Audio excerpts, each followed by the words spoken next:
Hello, hello, and welcome back to Pure Life. Hey, everybody. Been a little minute. So we have an awesome guest today because we always have awesome guests, of course. And we will introduce him shortly. But before we do that, we know we deal with our sponsors. So we're going to do that first, and then we're going to get into the great content that we have for today. All right, here we go.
Yes, and you guys know that I have had many people from that organization on the show.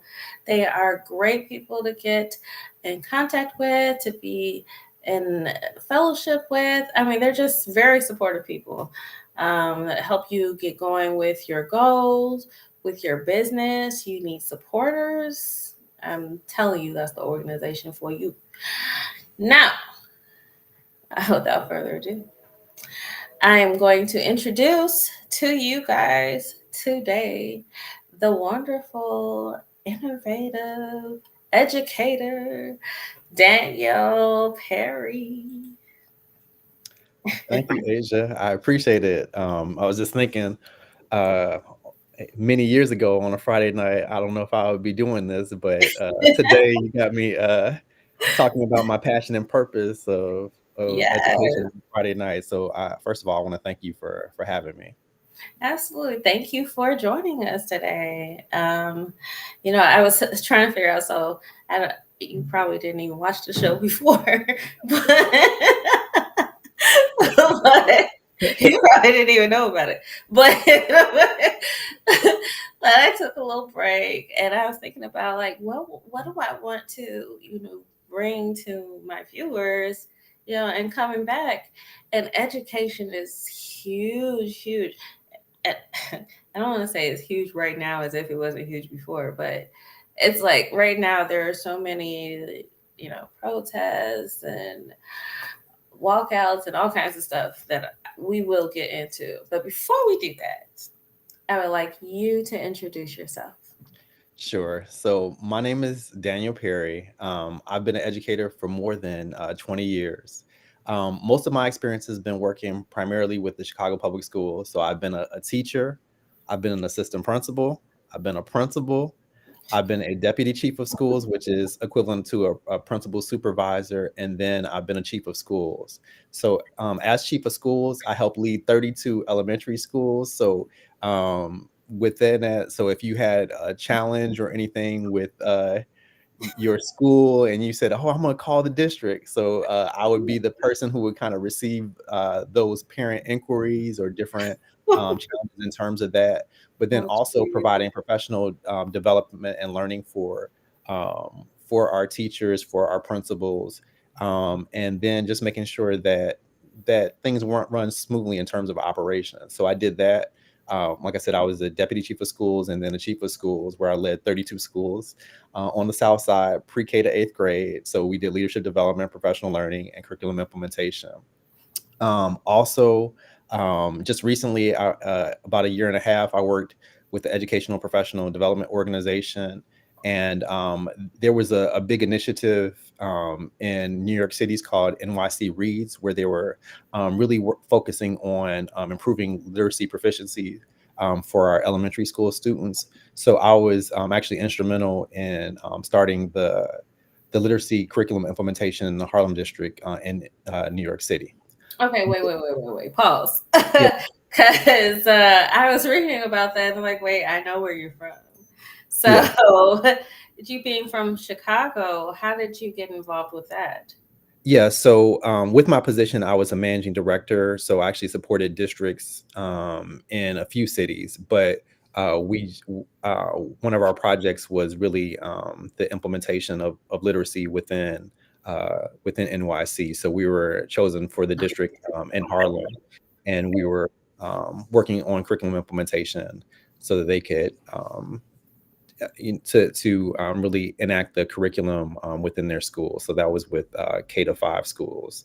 So Within they just took to your curriculum, and that Yeah, was so there was a particular curriculum that they were trying to introduce, and so that since we had expertise in terms of curriculum implementation, also instructional coaching, we set up the systems in place so that that teachers could receive the coaching. Because sometimes what happens is when they get a curriculum, they kind of get the basic training like within a couple of days, like 2 to 3 days of professional learning, but what we do is more ongoing support. So how to unpack the lessons, how to present them, and in a way that they're intended to be presented. So that's what the work that we do, or that I was doing with that organization.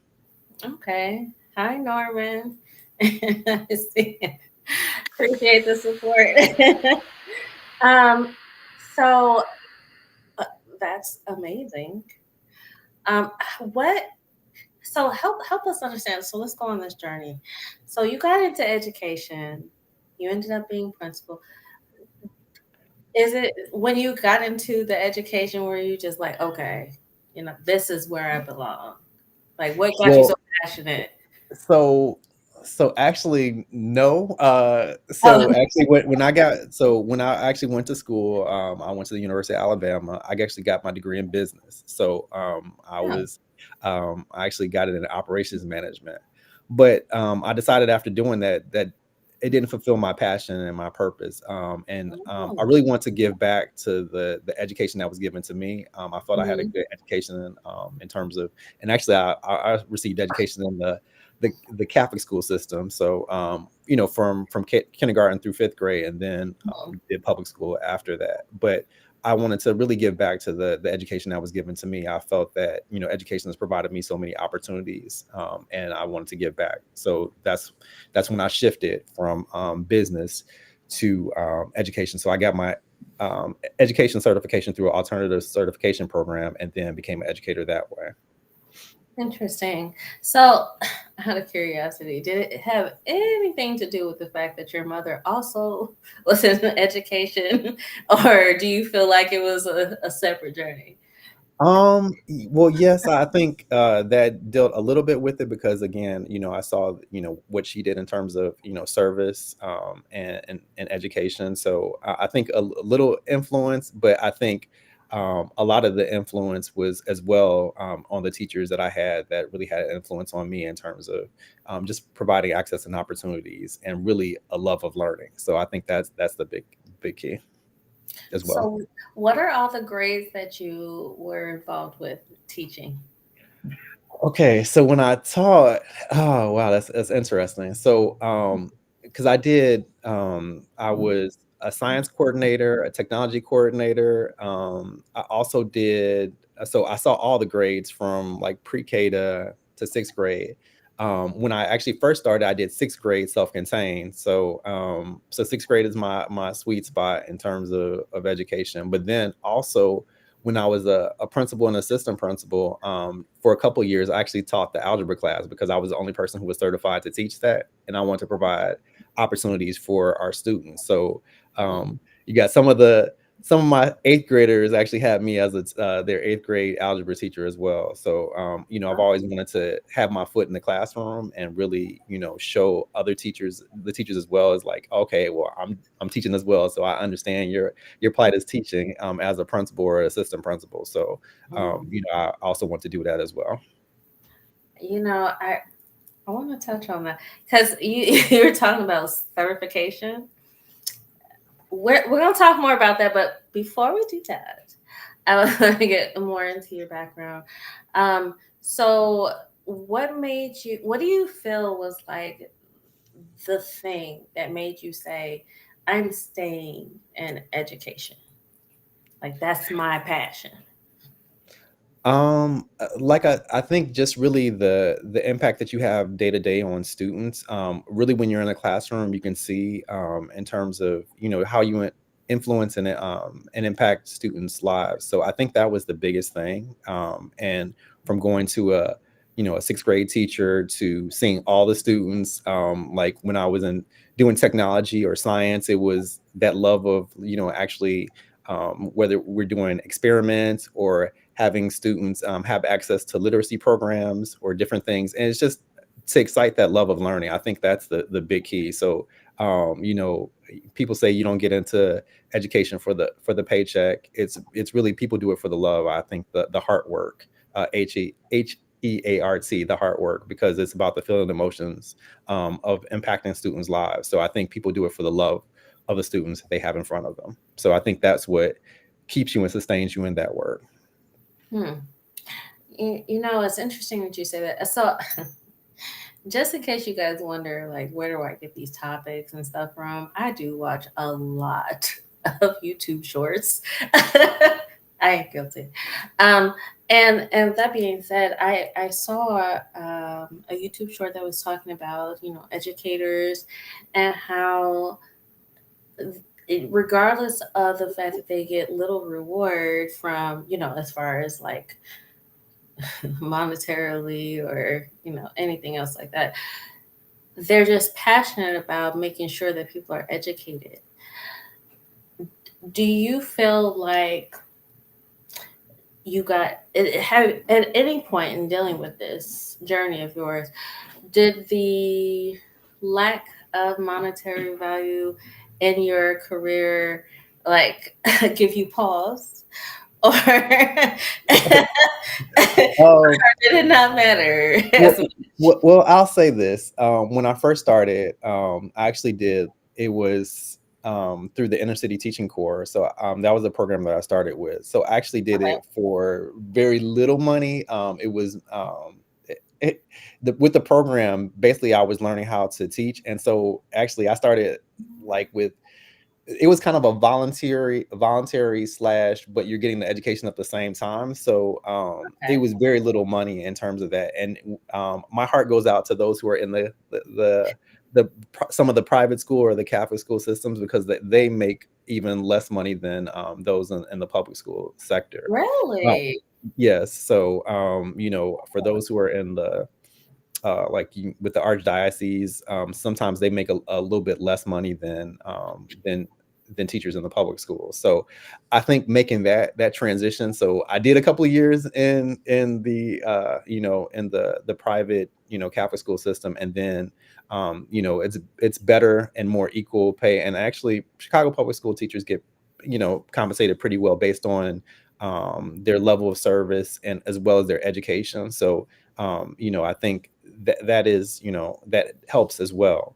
But I did make that transition early in my career in terms of that, and then just continuing to go into more positions of leadership, which also helps as well. Okay. So I'm wondering, did you ever experience what they call, the burnout with teachers? Did you ever get to the point where you were like, I don't know if I can do this another day? um I think I think in points of leadership, there becomes challenges in terms of that. And you either try to seek a different challenge in terms of that, or, I think that's where I was in terms of, my educational journey. So like I went from teacher to assistant principal to principal, principal to deputy chief to network chief, and in terms of those trajectories. And I think it's when you elevate like that, I think it makes it easier for not to get burnout, because you continuing to challenge yourself in the position that you have. When you stay, in a position more, I think you're more susceptible to have that burnout because you're in the same position, and then if you don't feel the support, or there are different factors that exist in terms of expectations and different things, then Mhm. that can lead to that. So Okay, that makes sense.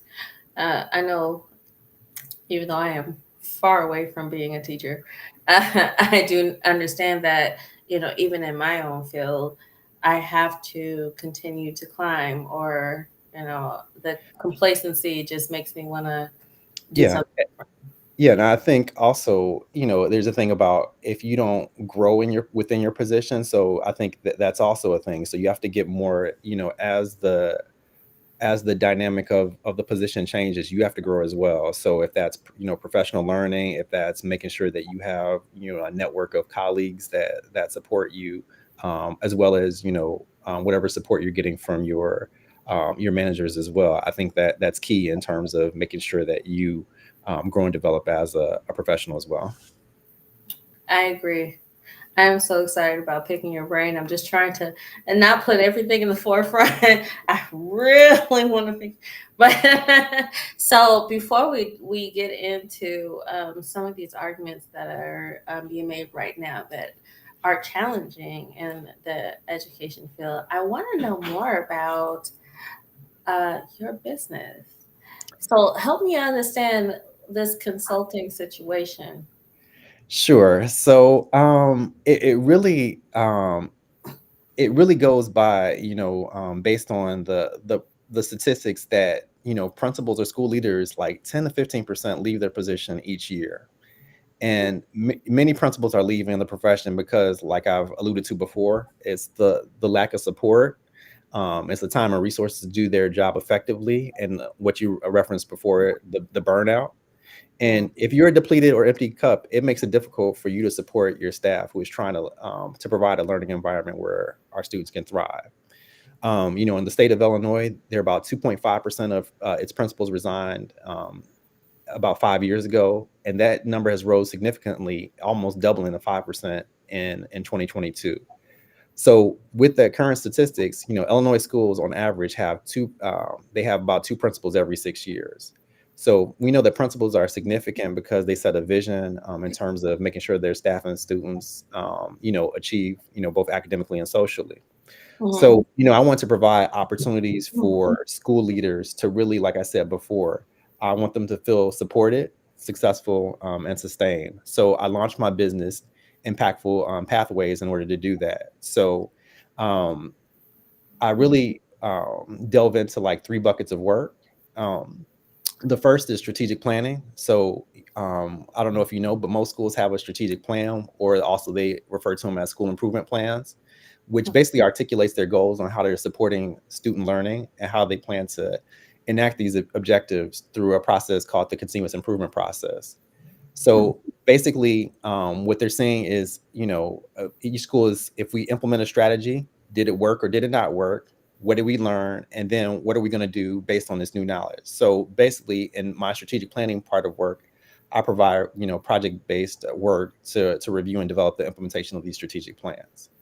My second bucket of work is coaching and mentoring. Like I said before, I think that all of our school leaders, whether you're a principal, assistant principal, or aspiring school leader, you need that one-on-one training with someone who can thought partner and really guidance on leadership practices. With my 20 years of experience, I've had over 16 years of experience in school leadership or district leadership. So with that, I'm working with school leaders in terms of, making sure that they're making decisions that are beneficial for students as well as the population, their overall school community. So, mhm, for example, right now I'm working with a school leader who recently received a school principalship.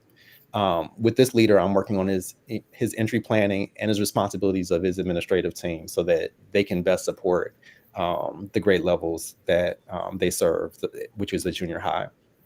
And then finally, I deal with professional learning. So again, I talked about it previously about all of our school staff, our school leaders, they need support in terms of making sure that they're learning research based in terms of how to best support their students and their staff members. So what I do is really do research based learning practices. So for mhm, example, In the next couple of weeks, I'm going to be doing a training on what is called the growth mindset. And I don't know if you know, but there's kind of two, I guess, two dualities in terms of mindset. One is like the fixed mindset, which means that basically they assume that your talents and your abilities are basically fixed and they can't be significantly developed. So either you're born with it or you're not. And Right. then there's a second mindset, which is called the growth mindset, which assumes that intelligences and talents can be developed with effort, learning, and dedication.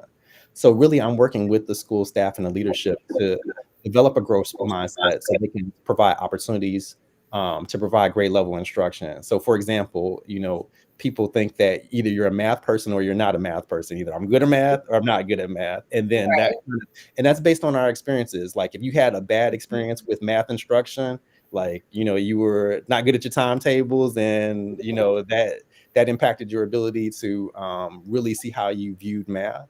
Sometimes that can influence. So if that was you as a student, then you think as a teacher, you're like, well, I'm not really good at math either, and it's okay not to really be good at math. We want to kind of change that mindset that everyone can be good at math, or everyone is a math person, based on um, really developing that identity and really finding ways to change, to use math in useful and authentic ways. So like I said, with the three things, I provide strategic planning, coaching and mentoring, and professional learning for school leaders and aspiring school leaders. So that's my new business, Impactful Pathways, in a nutshell. Okay. And you guys see, I put the website up there so you guys can go ahead and go to the website. So can you break down like when people go to the website, what are they getting? Like, how can they engage? What? Sure. So with the contact me page, there's two spots. One includes like to get newsletters and different information from me. Additionally, the second part is like how to set a consultative call. So I have if you go to that page and click on the appointment link, you can set up an appointment with me, a 30-minute appointment, and we can have a consultative conversation in terms of what are you needing in terms of, again, those three buckets of work: strategic planning, mentoring and coaching, or professional learning. So if you know of someone, or if it's you personally, or someone that that in terms of just needs a little bit more assistance with and support with school leadership, then I'm definitely available to support. Yeah. So I just want to say to you guys, I'm out here, and you guys that have watched me, I'm in Indiana. I'm in Hammond, Indiana. I need a Daniel out here. Because and this is something that we're going to get into. We're going to go into the break for in just a second, but this is something that I want you to think about, Daniel. um Out here, it's been a real serious like education crisis. Schools being shut down, um combining schools, and so there's been that educator burnout, a lot of subs, and because the teachers are like, I'm done. And what I would like to do is talk about that, because I want people to understand what the struggle is. Because there have been protests out here. There have been people going out, even after the mayor. The mayor is like, "Hey, Board of Education, that's that area. That's not me. You guys like chill." But it's to that point where we're at a panic here, and we're like, "Hey, what's going to happen to our children?" And they have a lot of awesome programs out here. Um, that we're going to talk about. But before we do that, okay, first of all, if you guys haven't so far, I don't know what you're doing in life, but you need to like and subscribe.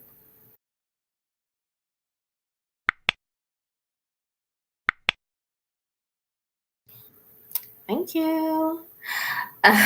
So we're gonna take a short little break, and we're gonna show this video so you guys can understand some of the plights of educators that are out there, and we're gonna get the take from Daniel when we come back.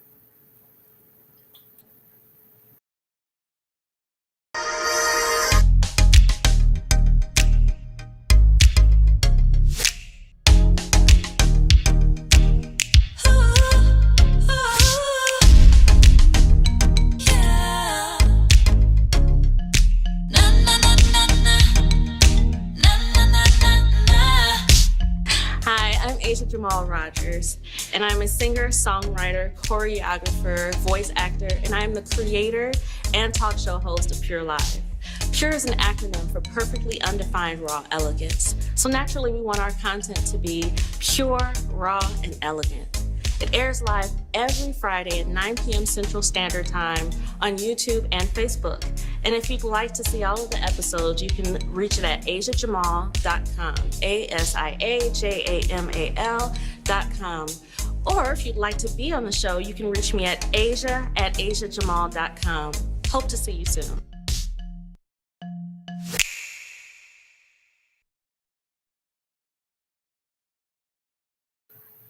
Also, real quick, for you guys who are wondering what I do to get ready, here we go.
I promise you, I'm not making it up. I actually do use makeup from them.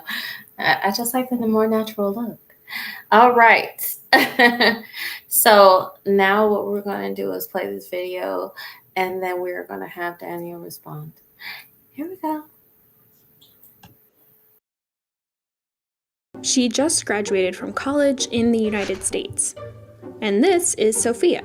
She also just graduated from college in Finland. Anna and Sophia both want to be middle school teachers, but it turns out there's a good chance their experiences will be very different. So different that Anna is twice as likely as Sophia to leave teaching for good. That's causing a problem. The supply of new certified teachers in the United States is shrinking, but the number of public school students keeps growing. Massive teacher shortages. Warnings about teacher turnover. Educators call Colorado's teacher shortage a crisis. So what makes Sophia stay and Anna leave? And how can the United States keep more of its teachers in the classroom? In the US, teachers work about 9.25 hours a day. That's an hour and a half longer than the average for teachers in other countries in the Organization for Economic Development, or OECD for short. That's a group of mostly wealthy countries that economists often compare to one another. Teachers in the US work more than 2.5 hours longer than their colleagues in South Korea, Finland, and Israel. There are some countries with similar teacher work hours to the United States, like New Zealand, Singapore, and the UK. Teachers in Japan, for example, work nearly 2 hours more per day than teachers in the US. But in all of these countries, teaching hours are much lower. Of the 9.25 hours that American teachers work every day, they spend about 5.5 of those hours actually teaching. That's more than the OECD average, and significantly more than teachers in New Zealand, the UK, South Korea, Japan, and Singapore. Teachers in these countries get more time for planning, grading, and collaborating with each other. So, do all those extra teaching hours translate to better results? Students in the US score slightly above the OECD average on the PISA exam, which tests 15-year-olds all over the world in reading, science, and math. But they score lower than students in countries like Finland, South Korea, Japan, and Singapore, where teaching hours are much lower. If we look inside Anna and Sophia's classrooms in the US and Finland, we'd see Anna teaching an hour and a half more per day than Sophia. Anna also spends more time planning lessons, grading student work, and leading extracurricular activities. But those extra hours aren't necessarily reflected in Anna's paycheck. If you compare Sophia to other people in Finland with college degrees, she makes about 98 cents for every dollar that they make. That's on par with the pay ratio between teachers and college graduates in similar countries. But Anna and other American middle school teachers only make about 65 cents for every dollar that their college-educated peers make. Still, as politicians in the US never tire of pointing out, we spend more per student than almost any country, I think. Than nearly every other country in the developed world. But that figure varies a lot by state. New York spends twice as much as California on each student. Mississippi spends less than half as much as Alaska. And American schools generally spend a lot more on security and other non-instructional costs than schools in other countries. Plus, if you look at the share of its national wealth, or GDP, that each country spends on education, you can see there are plenty of countries spending a bigger share than the US. There's one other difference between Anna and Sophia. When they're asked whether people in their country value teachers, 2 out of 3 Finnish teachers say yes, but just 1 in 3 American teachers agree. There are a lot of reasons why teachers like Anna leave the classroom, but if the US wants to keep more of them around, we might want to take a few pages from Finland's book.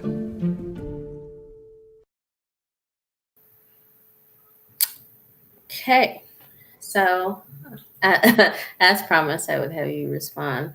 And the reason that I showed this video is because with my children, and now officially, no one is lower than high school. Oh my gosh. Oh, But wow. I know, right? But with them being a part of this, I have made sure that I was following the meetings that were happening with the Board of Education and the teachers and all of that, and I noticed, especially with my son Titus, who is now to this period is a junior in high school, let me know that he had more substitute teachers than regular teachers. And I was like, okay, what's happening? what can we do to fix the situation? And I do recognize that you are in a different state, but I would imagine that you are challenged with similar situations that were in the video that I played, with low pay or lack of support or things like that. So how do you encourage educators to continue on their plight with the situation being what it is? Yeah, there's a lot of factors that are beyond their control, in terms of pay and different things, and sometimes you have to do it based on what intrinsically motivates you. um,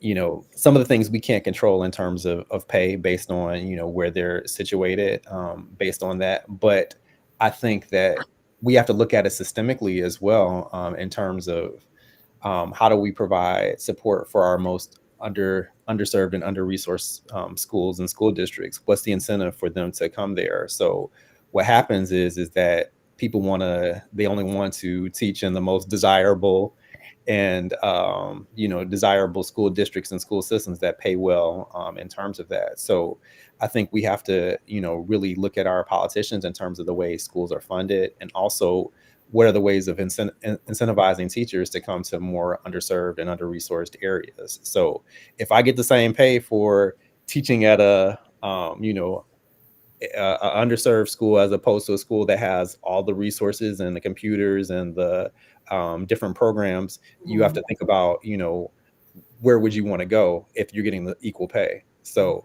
Right. but when we talk about equity is giving people what they deserve. So if I know that this district or this school needs more, then I'm going to pay teachers more because I know that they're going to need more support to deal with the challenges within the school system. So I think that's one way to deal with it. One of the things that the video also highlighted is just also in the in the Finnish school system, they have more opportunities for planning, grading, and collaborating. So if I'm able to do that with a network of teachers and provide that opportunity for, if I'm able to work with my colleagues in doing lesson planning and grading and doing different things, that actually cuts down on the amount of work that I'm have to do, during the school day, because I'm able to do that with more people. So I think that's one of the things. Additionally, one of the things they point out is the cost of non-instructional staff. So like if we're paying, security and different people who are not affecting instruction, then how do we, minimize those costs in terms of that?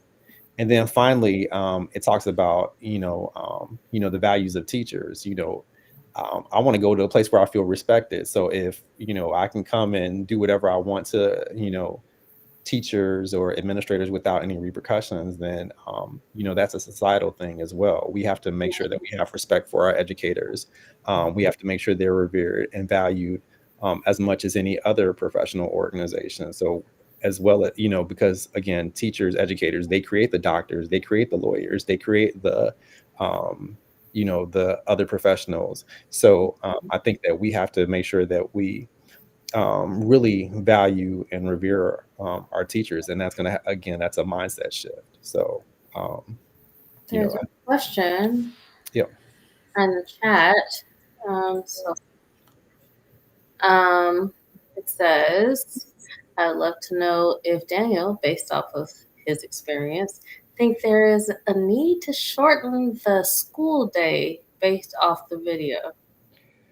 Um, I think that we need to make sure that I would agree with, shortening the school day and seeing like what actually is being taught based on that, and where there are opportunities to integrate some of the things. We shouldn't think of a lot of the subjects as separate entities. Like math and science go together, ELA and social studies go together. So how can we integrate more of the disciplines as opposed to treating them as separate subjects? So I think with that, I think there's opportunities to do that. And then how are we, using part of the day? So I would have to look at, the instructional schedule, but I would say, how do we make sure we maximize the time? And also, students, attention spans as well, in terms of taking information.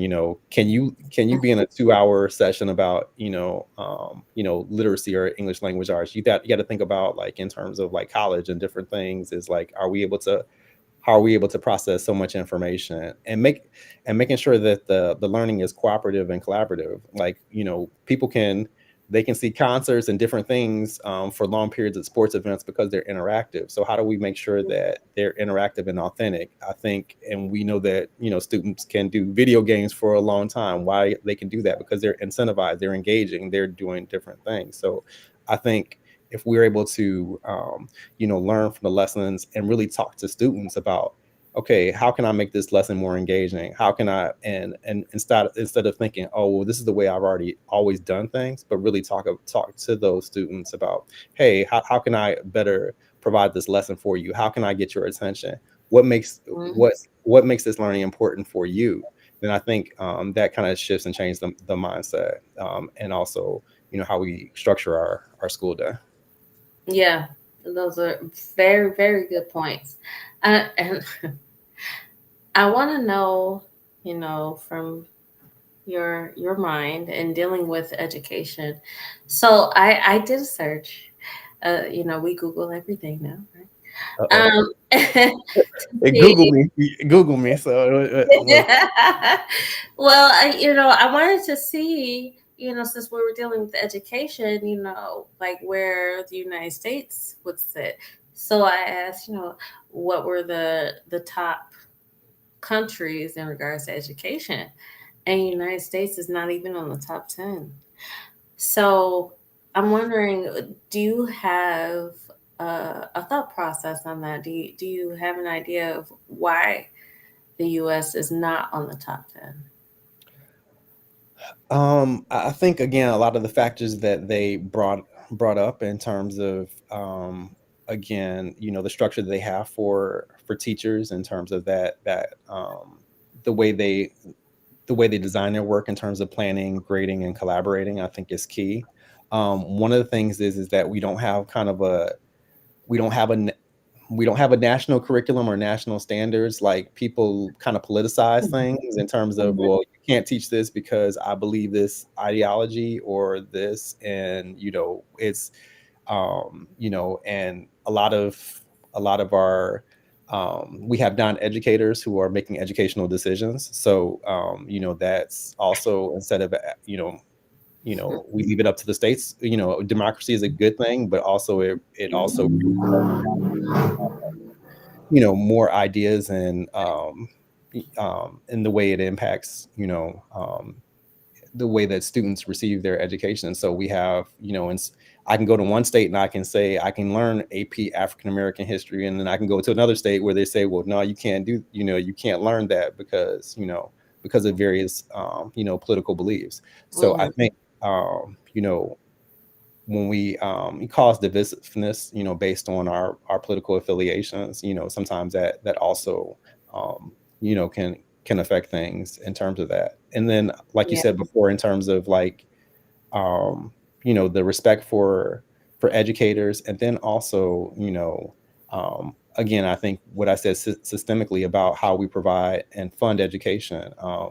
Their education is not funded equitably. It's based on property taxes. So if I live in a higher socioeconomic area, then of course more of the locally tax dollars are going to go to that school system. So Mhm. again, I think I brought up that point before, is Yeah. people want to be at a place where I know there's going to be more resource, and those are usually the more affluent areas. So I think as long as we continue to fund education the way it is, and not have a kind of a national system in terms of that, it also creates disparities, and we see that the rich get richer, and the poor kind of give up based on that. So we want to make sure that we provide funding equitably, and again, incentivize educators to come to those more underserved areas.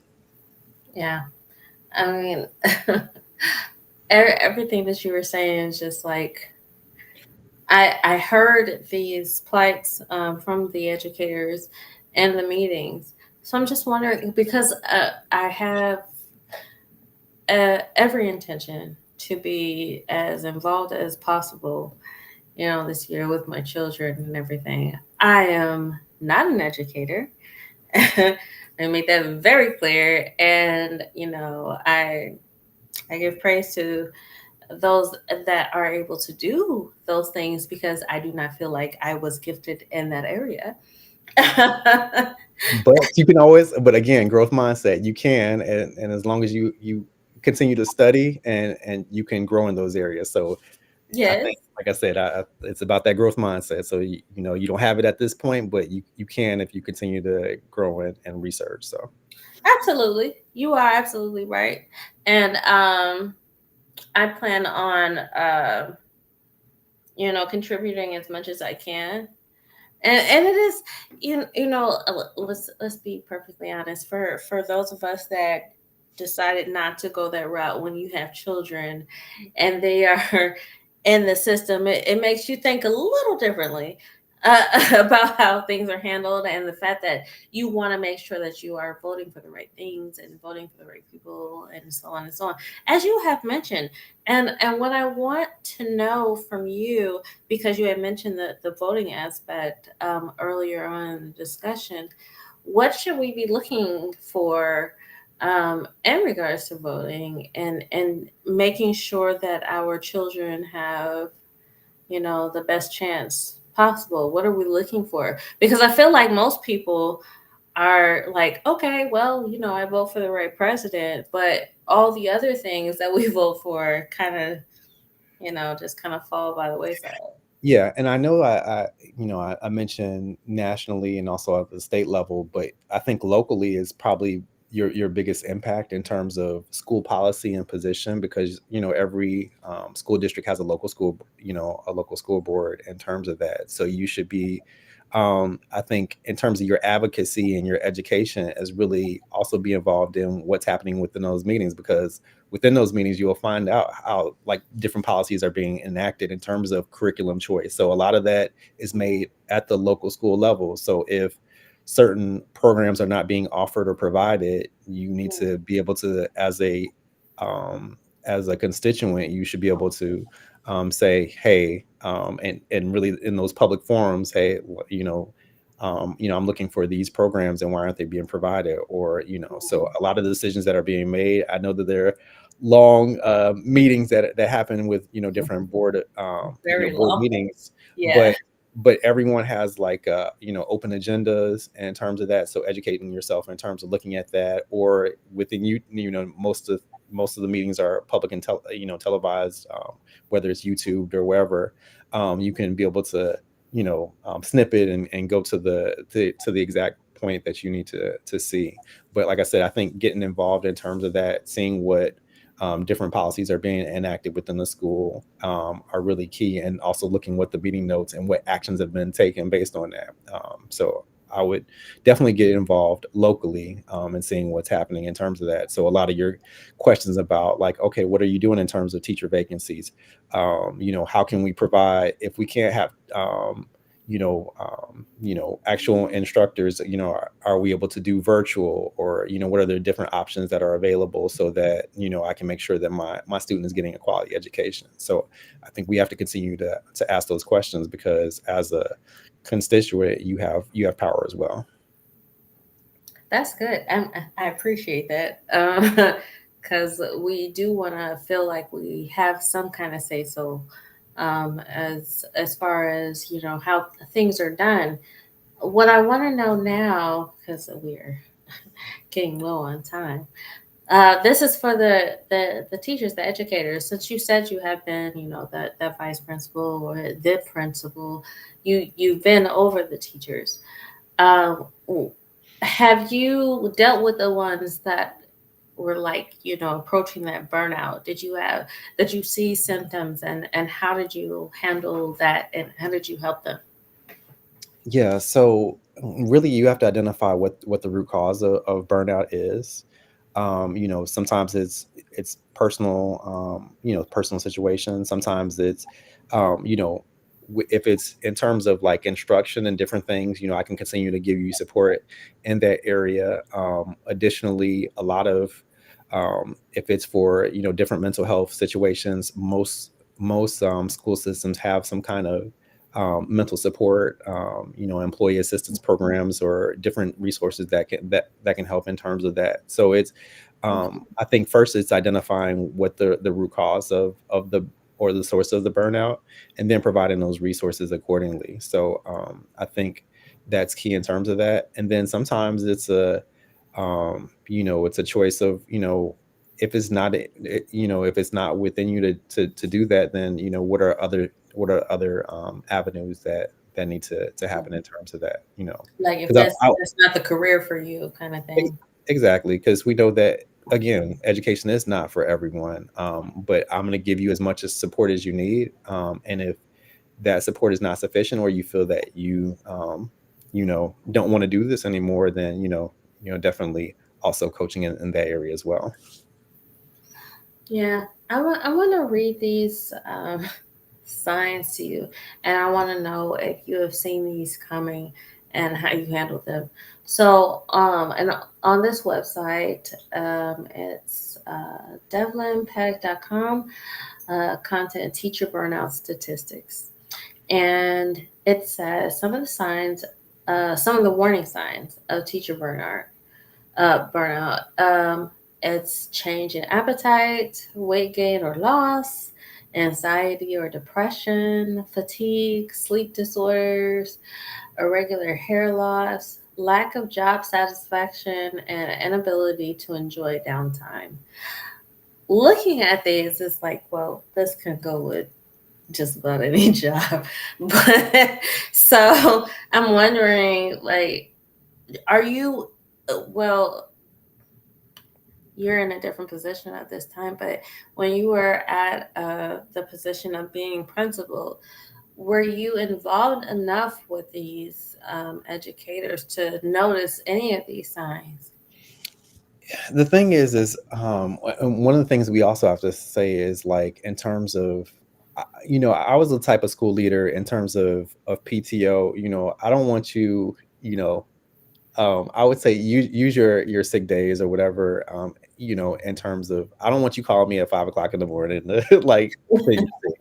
If um, I Right. want you to, like, if you need time off, let me know. And I think that's also goes to the system that in terms of, like, PTO, and as opposed to nuancing like sick days, because sick days means I have to be sick in order to use them, and that gives me a certain, like, as opposed to if I have paid time off, I use them accordingly. And also I can also inform my school leader as well, the principal, Right. that I'm going to be taking this time off so that I can provide appropriate supports for the students in the classroom. I Right. was the type of principal where I would say, you know what, let me know in advance if you need a day or you need to take off, so that I can prepare the classroom accordingly. I don't want to have the biggest, like, thing is like, if you call me at 5 o'clock in the morning, and then I have to try to find a sub, it just makes it more difficult, and then the students don't have a good experience because they may Mhm. not have a teacher, or a person's not prepared. But if you know that, like, hey, you know what, I think I'm gonna need a day off, I'm gonna prepare in advance, I'm gonna put it, lesson plans in place, and have the classroom prepared. To me, that presents a better experience for both the teacher who needs to take the time off, and also the students who are going to be impacted by the teacher not being there. So I think we have to just change our mindset in terms of how we provide that, and say, you know what, if you need to use their days, use your days. And I think, and also I also talk about, and one of the things that I want to really support school leaders with is providing psychological safety. And you have to, if I feel psychologically safe to say I can, I need some time off without it there being any repercussion, then I'm better supported to do the position that I need to do.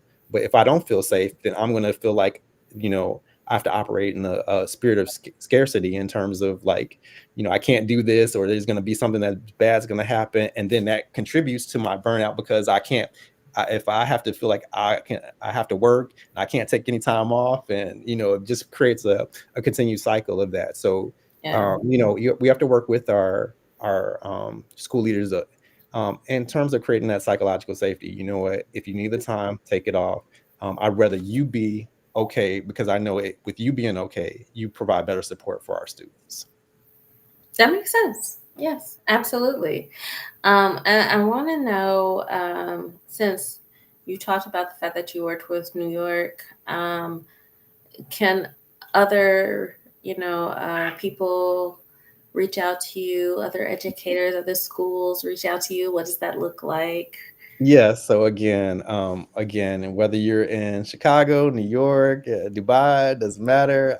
Again, you can reach me at uh, through my webpage, impact mypathway.com. Also via email, info at impactmypathway.com. Also by phone, 773-797-2660. I'm also on LinkedIn. So any of those, Because I know excuses. I'm everywhere. yeah, and again, if you need, consultation, click on that page where it says contact me. Click on the available times, and I'll definitely make time, free consultation, just to find out what you need, and how I can support you. Awesome. I'm linking this up for you guys so you can go ahead and capture that. You can go to the website. Again, his name is Daniel Perry. He told you can reach out. Yes, please. And so if you say, my principal needs this, my assistant principal needs this, I know another school leader, definitely willing to help. So thank you again. Thank you, Asia. Gratitude to you for providing this platform. Absolutely, absolutely. I am so grateful for people like you that are involved in the educational system, the people that are passionate about it, because it's absolutely needed. And it is, I feel for the teachers, but it's like I don't have any answers. So knowing that you have this organization is a blessing. So all of you guys that are hearing us, I put the information out there.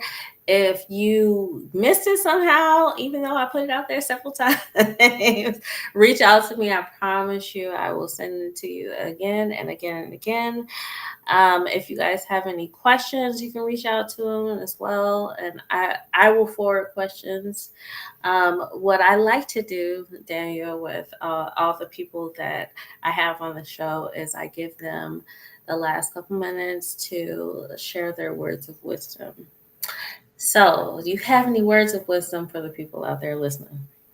Like I said, I just want to say, I guess my words of wisdom are really just gratitude. I just want to thank the countless educators, and when we say educators, I just want to thank anyone from whether you're the lunchroom staff, to bus attendants, to the clerical staff, to the instructional assistants, to the instructional coaches, the deans, the teachers, the assistant principals, the principals, for the job that they do every day to support our students, both academically and socially. I just want to thank you for the job that you do. If you don't hear a thank you, I want to make sure that you hear a thank you. I know that we are starting, many with the back to school, because we have the all the sales in terms of the pens and pencils and book bags and calculators and Yeah. computers and all of that. But I want to say thank you for the job that you do. It is so needed, it is so rewarded. Like I said, you all do the hard work. It's HARD because it's complex and a lot of decisions that are made. They also do the hard work, the HEART work. And just want to thank you all for the work that you do.